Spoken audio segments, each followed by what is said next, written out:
경주 아시아태평양 경제협력체 에이펙 정상회의 주관도 오늘 개막했습니다. 정상회의는 오는 31일로 예정돼 있지만 오늘 최종 고위관리회의를 시작으로 공식 일정에 돌입했습니다. 경주 현장 연결합니다. 이종원, 김다은 기자 나와주시죠. 네, 경주 에이펙 정상회의가 열리는 화백 컨벤션 센터에 나와 있습니다. 이번 경주 에이펙 정상회의는 이재명 정부 출범 이후 우리나라에서 열리는 첫 대규모 다자회의인데요. 공식 일정은 오늘부터 다음 달 1일까지 엿새 동안 진행됩니다. 이곳에 집결할 주요국 정상 간 양자 회담 일정도 대부분 윤곽이 잡혔습니다. 이번 한 주 말 그대로 외교 슈퍼위크가 될 예정인데요. 공식 일정이 시작되면서 준비 기간과는 확연히 다른 분위기도 느껴집니다. 지금 저희가 방송을 하는 이곳이 실외인데요. 날씨도 좀 꽤 쌀쌀하고 바람도 꽤 많이 불고 있습니다. 김 기자, 아침 일찍부터 주변을 좀 둘러봤다고요? 네, 제가 어제도 이곳에서 현장 소식 전해드렸는데 보문단지 하루 만에 경비가 더욱 삼엄해지고 교통통제도 강화됐습니다. 비표가 있는 차량만 행사장 근처로 진입이 가능해서 저도 어제보다 30분 정도 더 걸려서 이곳에 도착을 했는데요. 모레부터는 시내권 주요 도로도 통제될 전망입니다. 하루 만에 행사 분위기가 더 고조된 느낌인데 정말 에이펙이 코앞에 왔다는 게 실감이 났습니다. 네. 오늘부터 이틀 동안은 최종 고위관리회의가 열립니다. 에이펙 회원 21곳의 국장급 실무 책임자들이 참석하는 회의로 이해하시면 좋을 것 같은데요. 앞서 비공식을 포함해 올해 3차까지 고위관리회의가 국내에서 열렸고요. 오늘은 그동안 논의됐던 의제들을 최종적으로 조율하는 회의라고 볼 수 있습니다. 오늘 논의한 내용이 정상회의에 보고가 되는 거죠? 네, 최종 고위관리회의 오늘부터 이틀 동안 열리는데 고위관리회의는 에이펙 회원 간 협력 사안을 논의하는 고위급 협의체입니다. 매년 공식 회의 4번, 비공식 회의를 한 번 열고 그 결과를 정상회의에 보고하게 됩니다. 올해 에이펙 주제와 중점 과제는 우리가 만들어가는 지속가능한 내일, 연결, 혁신, 번영입니다. 과제의 성과를 내기 위해서 회원들이 최종 의견을 교환하고 점검하는 차원이라고 볼 수 있습니다. 고위관리회의에 이어 모레부터는 외교통상 수장들이 모이는 합동 강요회의가 진행되고요. 또 내일부터는 나흘 동안 CEO 서밋이 개최됩니다. 세계 최대 AI 반도체 기업 엔비디아의 젠슨 황 CEO, 또 손정희 소프트뱅크 회장 등이 한자리에 모입니다. 그리고 31일부터 다음 달 1일, 그러니까 금요일부터 토요일까지 대망의 정상회의가 진행됩니다. 네, 우리나라에서 에이펙이 열리는 건 이번이 두 번째입니다. 지난 2005년 부산 에이펙 이후 20년 만인데요. 1989년 출범한 에이펙엔 우리나라를 포함해 미국과 중국, 일본, 여기에 캐나다, 멕시코 등 21곳이 회원으로 가입돼 있습니다. 에이펙 회원의 인구는 세계 인구의 37%에 해당하고요. 전 세계 국내 총생산 GDP의 61.4%를, 또 교역은 49.1%를 차지합니다.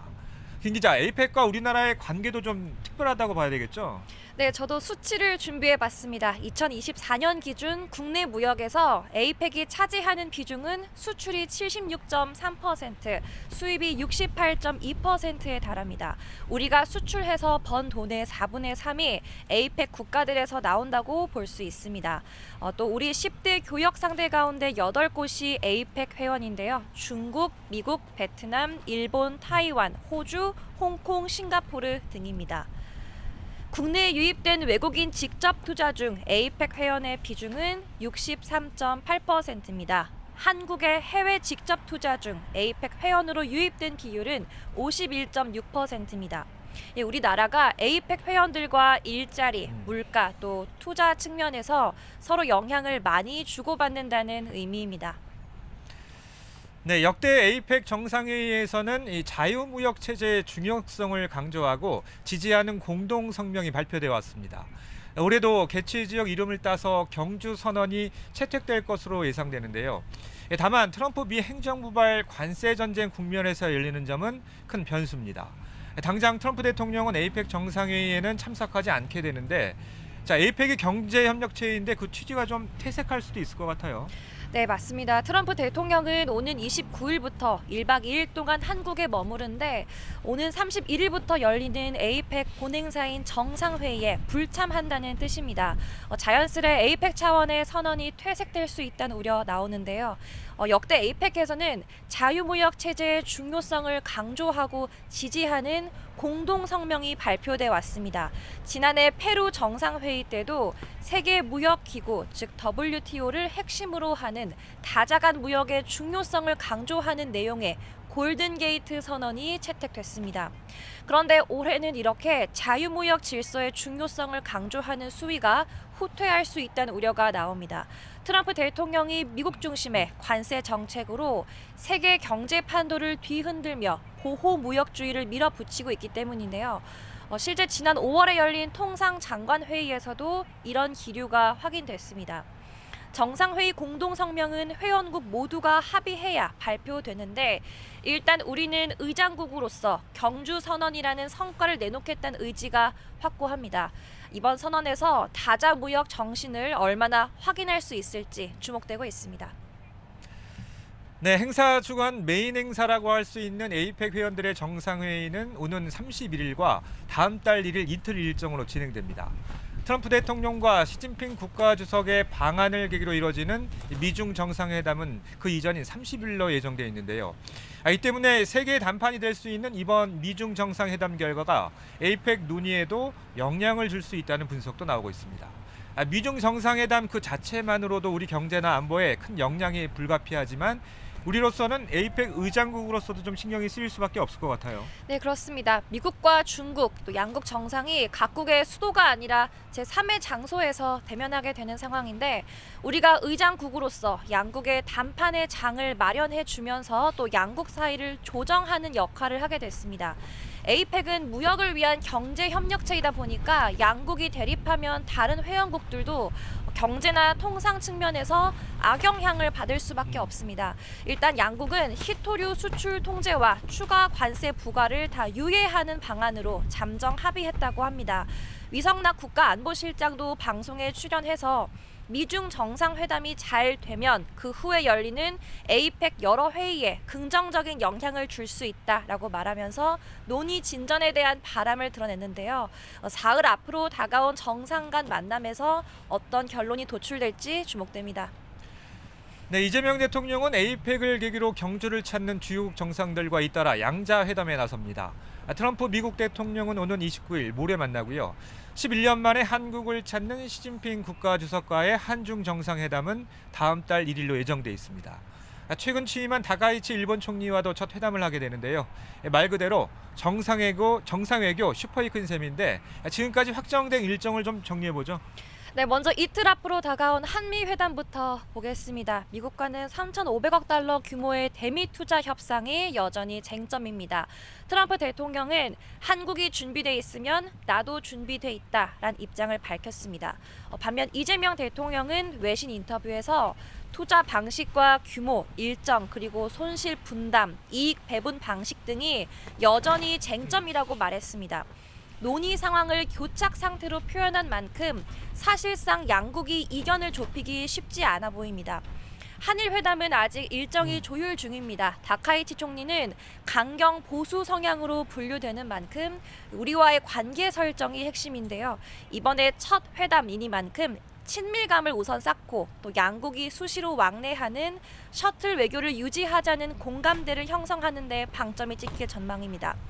한중 정상회담은 에이펙 정상회의 마지막 날인 다음 달 1일에 예정돼 있습니다. 시진핑 주석이 한국을 찾는 건 11년 만인데요. 따라서 한중 관계 복원이 핵심 과제라고 볼 수 있습니다. 여기에 한반도 비핵화를 위한 중국의 협력을 끌어내는 것도 우리 입장에선 중요하다는 분석입니다. 네, 우리 입장에선 한반도 문제와 직결된 핵심 국가 정상들이 모두 경주로 모인다는 것도 중요한 포인트입니다. 대북 공조와 함께 한반도 긴장 완화에 대한 각국의 지지를 끌어낼 중요한 기회이기도 합니다. 무엇보다 트럼프 대통령이 아시아 순방길에 오르며 김정은 북한 국무위원장과의 깜짝 회동의 의지를 드러낸 상황이죠. 경주로 모인 세 개의 이목이 접경지 판문점으로까지 확대될지 어찌 보면 이번 에이펙이 이루어지는 정치 이벤트 가운데 가장 주목되는 부분입니다. 전문가들은 트럼프와 김정은의 만남 가능성 좀 부정적으로 해석하더군요. 네, 어제 북한이 최선희 외무상의 러시아 방문 일정을 공개했습니다. 최선희 외무상은 김정은 국무위원장이 총회하는 대외 정책 총괄자입니다. 우리로 치면 외교부 장관에 해당하는데 과거 1, 2차 북미 정상회담에 모두 참석해서 대미 협상 전문가로도 평가받습니다. 6년 전 성사된 트럼프 대통령과 김정은 위원장의 이른바 판문점 깜짝 회동 때도 중요 역할을 했습니다. 당시 트럼프 대통령이 회동을 제안하자 최 외무상이 매우 흥미로운 제안이라고 응답하면서 회동이 급물살을 탄 겁니다. 따라서 이런 최 외무상이 지금 시점에 러시아로 향했다는 걸 두고 여러 해석이 나오고 있는데 러시아에 이어서 벨라루스 방문까지 고려하면 최 외무상은 트럼프가 한국을 찾는 29일에서 30일에는 북한에 없을 가능성이 큰 상황입니다. 따라서 대미 외교를 총괄하는 최 외무상이 자리를 비웠다는 건 북미 정상회동 가능성이 작다는 분석이 우세한 듯합니다. 하지만 반대로 최 외무상이 북미 회동을 앞두고 러시아와 사전 소통에 나섰을 수 있다는 기대 섞인 관측도 여전히 배제할 수 없어 보입니다. 네, 에이펙 정상회의 주간에 이어질 양자 다자 외교 무대만큼이나 트럼프 대통령과 김정은 위원장의 회동 여부는 초미의 관심사입니다. 트럼프 대통령의 쇼맨십 외교가 이번에도 세계인의 이목을 집중시키는 이벤트를 만들어낼 수 있을지는 좀 더 지켜봐야 할 것으로 보입니다. 지금까지 경주 화백 컨벤션 센터에서 전해드렸습니다.